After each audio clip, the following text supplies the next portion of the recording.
요한복음 11장 32절부터 35절까지 우리 함께 읽겠습니다. 시작.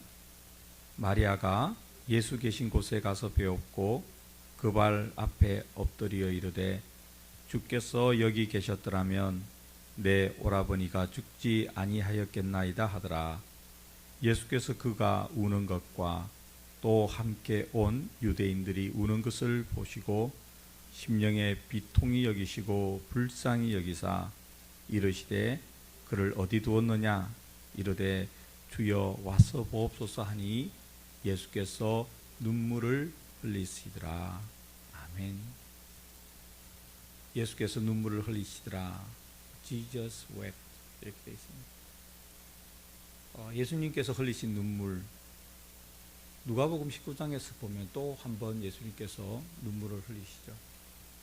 예루살렘의 멸망을 아시기 때문에 그 예루살렘을 바라보시며 우셨던 예수님의 눈물.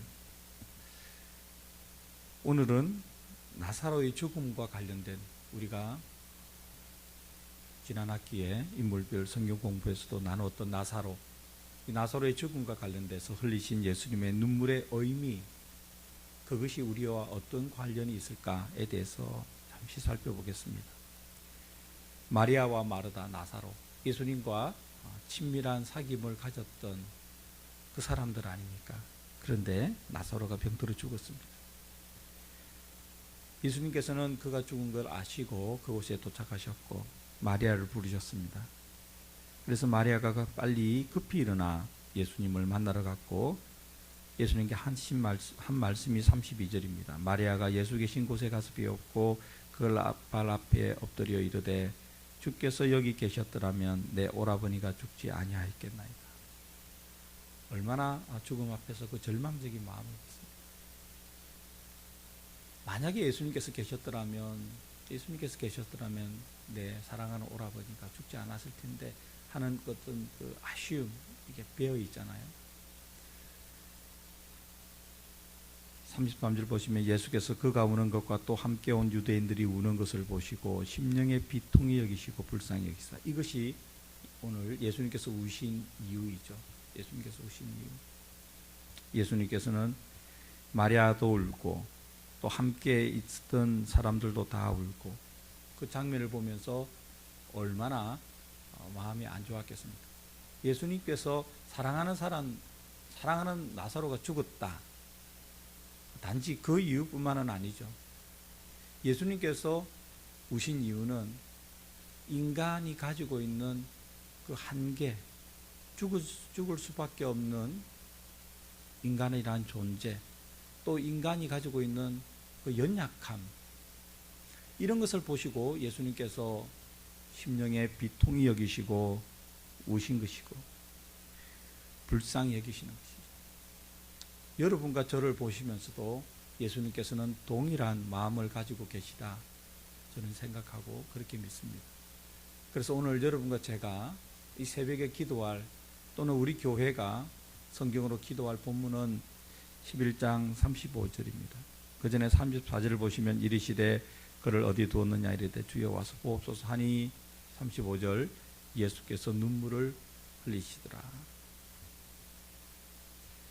예수님께서 흘리신 그 눈물, 나사로에 대한 사랑도 있고 나사로의 죽음 앞에서 절규하는 여동생 마리아도 있고 또 나사로와 함께 있었던 많은 사람들이 나사로를 안타까워하며 흘린 눈물, 그들을 보시면서 공감하시는 예수님, 그와 함께 공감의 차원을 넘어서 인간이라는 것이, 그 존재라는 것이 얼마나 연약한지, 그리고 죽을 수밖에 없고 헤어질 수밖에 없는 그 인간이 처한 상황, 그것을 측은하게 바라보시며 긍휼하게 바라보시며 우리를 동정하시는, 연민하시는, 불쌍히 여기시는 예수님의 마음이 Jesus wept, 예수께서 눈물을 흘리셨다, 이렇게 나옵니다. 여러분과 저를 바라보시는 예수님의 마음도 동일하죠. 우리를 바라보시는 예수님은 우리를 사랑하시고 또 우리를 위해서 우리의 기도를 하나님께 중보기도 하시고, 그리고 또 우리의 주님으로서 우리를 돌보시고 그렇게 하시는 우리 예수님은 여러분과 저가 가지고 있는 어쩔 수 없는 그 한계들이 있잖아요. 그러니까 사랑하는 대상이 가지고 있는 한계로 인해서 가질 수밖에 없는 그 연민, 그게 예수님께서 우리를 향하여 가지고 계신 마음이다, 그렇게 생각합니다. 여러분과 제가 하나님 앞에 간절한 기도 제목, 또 살아가면서 이런저런 기도 제목이 있잖아요. 또는 어떤 상황에 직면할 때 우리로서는 어찌할 수 없는 그런 상황 앞에서 하나님 앞에 엎드려 기도할 때, 예수님의 이름 부르며 기도할 때, 말씀 붙잡고 기도할 때, 여러분과 저를 사랑하시는 우리 주 예수님이 가지시는 마음이 오늘 요한복음 11장 35절하고 동일하다, 저는 그렇게 믿습니다. 우리의 슬픔 앞에서 같이 슬퍼하시고, 또 우리의 그 한계 앞에서 안타까워하시고, 그런 과정에서도 또 우리가 믿음을 붙잡고 일어서려고 할 때 우리에게 힘 주시고, 그러한 우리의 모습을 보시며 기뻐하시는 우리 주 예수님, 우리와는 너무나 친밀하지만 우리가 가지고 있는 그 한계는 어찌할 수 없는 그 인간의 존재에 대해서는 긍휼함과 불쌍히 여기심으로 바라보시는 그 예수님, 우리가 예수님의 이 마음을 정확하게 잡을 수 있다면, 가질 수 있다면, 이해할 수 있다면 여러분과 제가 살아가는 인생길이 그렇게 외롭지는 않을 것입니다.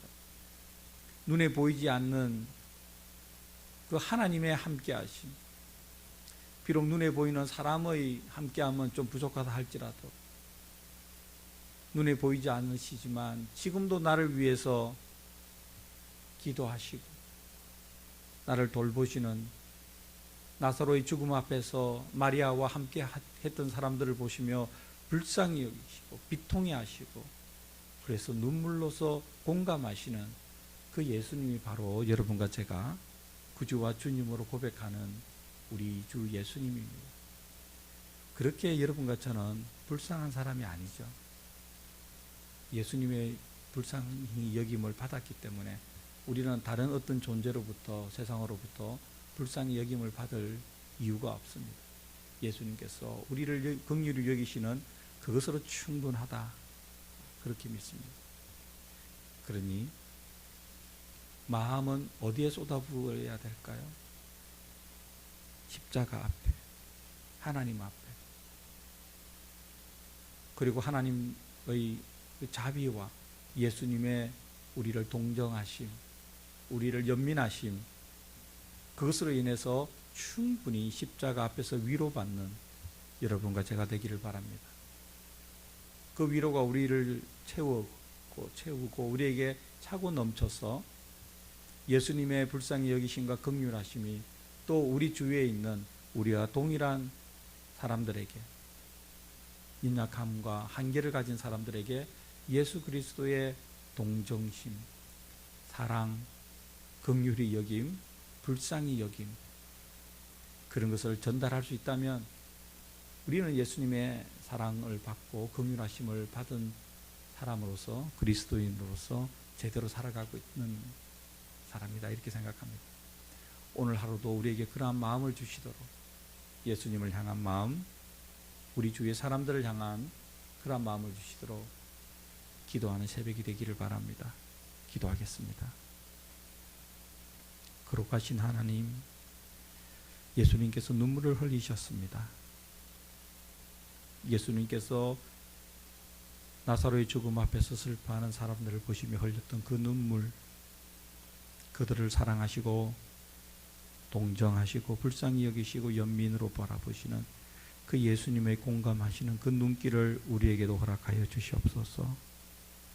우리의 슬픔 위에도 하나님, 예수님의 눈물이 더해지게 하시고 예수님의 눈물이 우리 슬픔 위에 더해짐으로 우리가 위로받게 하여 주시옵소서.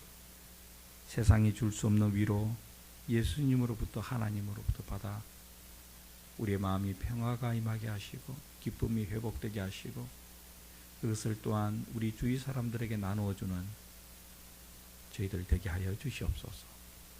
거룩하신 예수님의 이름으로 기도드립니다. 아멘.